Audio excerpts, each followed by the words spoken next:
Well, one politician, and I will say a man that I've known and in the past have had a good relationship and seemed like a soft-spoken man, but somebody that posted this weekend, Republican Senator Mike Lee of Utah, obviously facing strong criticism for a social media post about the Minnesota shooting suspect. Yesterday, Lee posted a picture of the suspect at the door of one of the lawmakers with the caption, "This is what happens when Marxists don't get their way."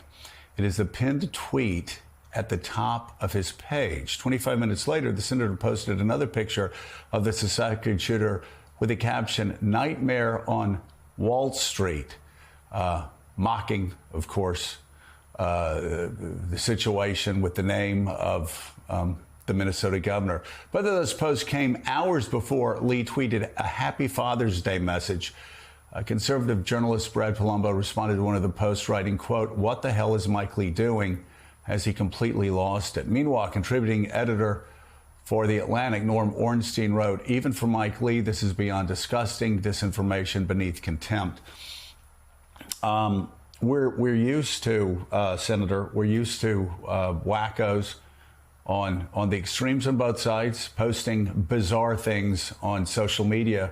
What happens when it's mainstreamed by a senator? Again, a guy that I've known and who used to try to be a thoughtful, conservative voice for small government conservatism, when he starts posting things like this. And what's the United States Senate's answer to that? I only ask that because I can tell you, back in my days, I guess in the Stone Age it is now, I mean, a senator on either side would have been roundly condemned by members of his or her own party if they had done this.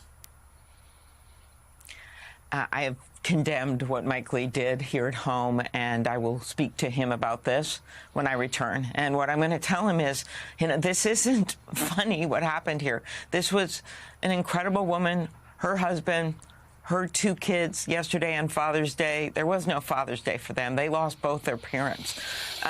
I'll tell him about the law enforcement that did incredible work here. We had a 43-hour manhunt, the biggest manhunt in Minnesota's history, hundreds and hundreds of officers, 20 SWAT teams, going door to door to door, citizens on edge, hiding in their homes. And they finally were able to arrest this man who was armed, but there was not a shooting, and bring him into custody, and did their jobs. And by the way, if the police had not on their own decided to go over to Representative Hortman's home without a call because of what they noticed, of course, had happened, the tragedy at Senator Hoffman's house, they thought, well, maybe we should check this out. Well, they weren't able to prevent the deaths. They were able to identify the suspect because he ran out and his car was left there. Otherwise, more people would have been killed. So that's what I'm going to tell Senator Lee when I get back to Washington today, because this is not a laughing matter. And certainly what we're seeing in increasing violence, and this evil man who did this is not a joke.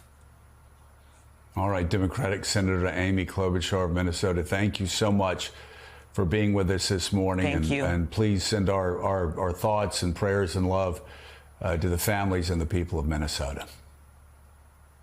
I will do that. Thank you. All right. Thank you. So, Jim VandeHei, we obviously, over the past several years, we've had the bludgeoning of Paul Pelosi, 2 assassination attempts against Donald Trump, Josh Shapiro's governor's mansion, attempted arson, and parts of his home scorched. And then these assassinations in Minnesota. Is there any thought among leaders on Capitol Hill and also in the administration throughout the country on how to curb this political violence? I don't think there is, right? The fact that I think you nailed it, right? The fact that you have a sitting U.S. senator tweeting out such jackassery, right? Like, people were killed. There was a manhunt ongoing.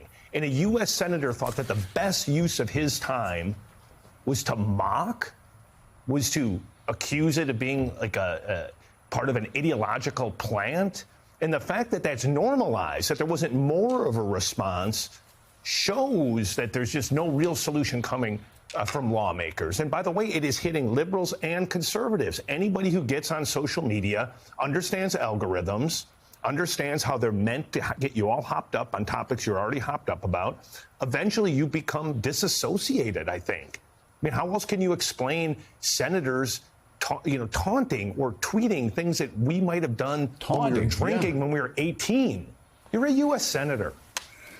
Yeah, I mean, and Jim, you and I got to the Hill about the same time. You as a reporter, me as a member of Congress. Can you just underline for everybody what I said, that let's say a Republican senator had done something like this after a tragedy, how you would have had then Majority or Minority Leader Trent Lott call them to their office, tear them to shreds rhetorically, and then they would be, go to the floor and, weep and apologize so they wouldn't be censured. Same thing with the Democrats. If a Democrat had done this, you would have seen the same thing happening. I mean, and again, with Mike Lee, there's a guy, again, who, for the most part, was a soft-spoken guy, conservative, small government conservative.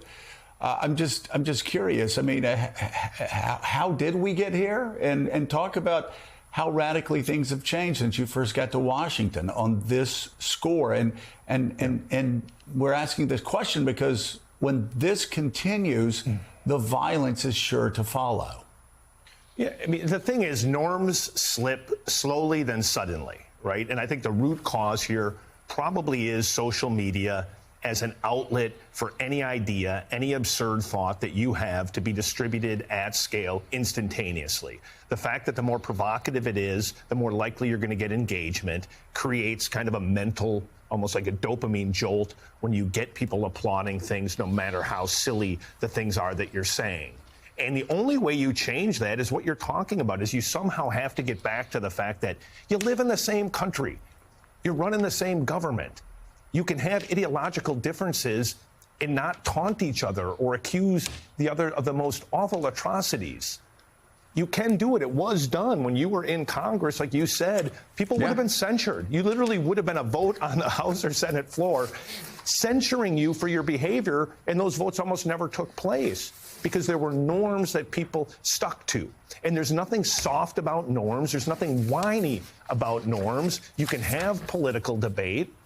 You can have differences without doing what Senator Lee did. And Senator Lee's not alone. We're picking on him today because he had the dumbest tweet of the day.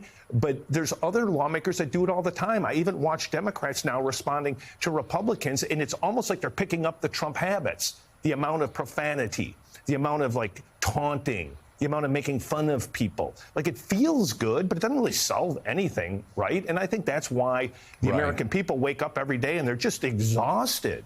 They're exhausted. They don't know what to believe. Yeah. Think about this weekend.